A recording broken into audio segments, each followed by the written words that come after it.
So when I started my content creation journey, I started off as a photographer. I used to share my photos and my works, and that was about it. I just wanted to grow and, just get better at what I did.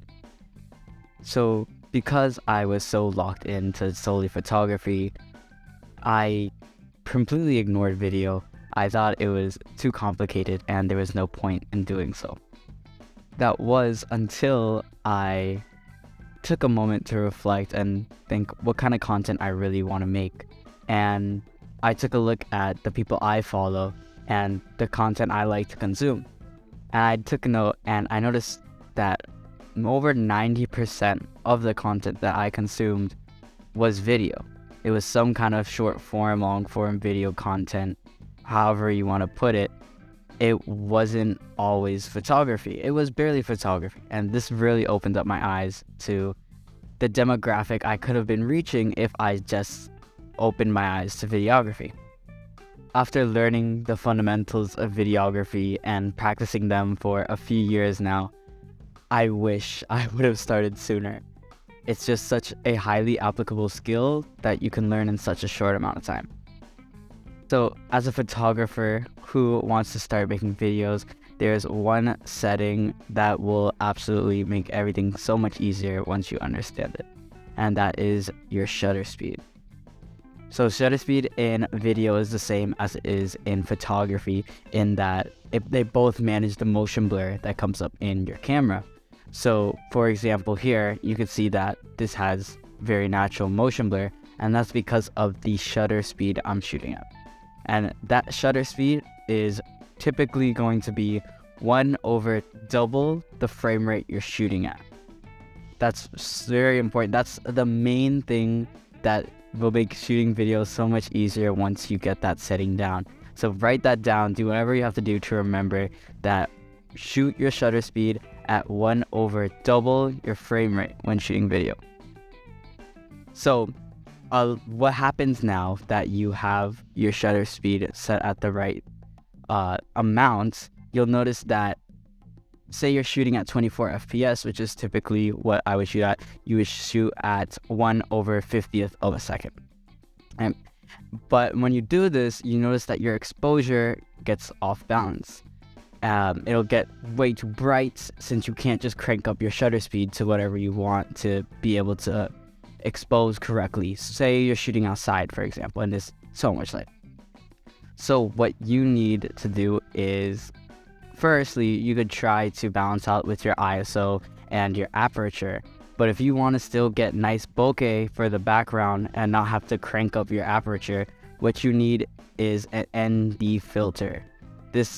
I waited so long to get an LD filter for absolutely no reason. It's super cheap if you want to get one like that. Obviously invest in high quality filters if you can, but I use like one that's maybe like 20-30 bucks, and they works well for me. So just any ND filter you can get on if you're on a budget, and it will make your videography so much better. What a ND filter does, if you don't know already, it's the most common analogy for it on the internet is just that it's like a pair of sunglasses. So it'll reduce the stops of exposure that is coming into the sensor of your lens by however much stops it is on the filter that you buy. For me, I bought a variable ND filter, so you can kind of change how much stops you want it to go down by. But there's other versions of ND filters where it's by a certain amount of stops if you're into that kind of thing. So a bonus tip that I wanted to add here is to keep in mind the focal length you're shooting at when you're doing video. And the reason for this is because the tighter your focal length, the more camera shake you're going to introduce to your footage. Especially if you're not using like a stabilizer or a gimbal or something like that, it's going to be very apparent in your footage. You can always use post processes like DaVinci Resolve's stabilization feature or After Effects, that also works really well. So if you're more knowledgeable on the post-production aspects of things, then that could help. But if you're still not too sure about how to use those kind of softwares, make sure you're shooting at a wider focal length so that way you introduce less camera shake into your footage. The best thing about going into video as a photographer is that you already have so much of the skills to make a video compelling and interesting. You already know about compositions, you already know about lights and how to frame a subject in the entire image, and you understand foreground, midground, background. All of these still apply to videos. So if you're a great photographer, chances are you'll be just as great of a videographer. Incorporating video into my content creation has helped me out in so many ways, and I was able to reach a wider demographic of people that just wouldn't be interested if I only posted photos. I hate to say it, but videos just gets more attention than photos. And this is not to say that you can't post photos. This is obviously not what I'm trying to say. I just want to be able to give you guys a way to have more creative freedom and can grow your account and reach more people while incorporating different mediums of art. And for me, being able to introduce video into what I do, I've ended up falling in love with it. And I do video more than I do photography now. So you might yourself find yourself falling in love with this new skill.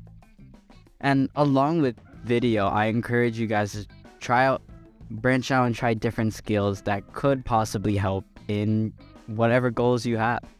This art is such a unique form, and you can draw inspiration from so many different fields. So don't be afraid to break out of your comfort zone and just try it. Thank you guys so much for watching. I really hope that I was able to give you guys some kind of valuable information. And if you did, make sure you like the video and share it to anyone else who you think might need it. If you think that I missed anything or I could have explained something better, maybe you have some tips for other people who are trying to learn video, please leave them down in the comments. I'm still learning, and it'd just be great if we can all help each other out. Thank you guys so much, and have a beautiful day.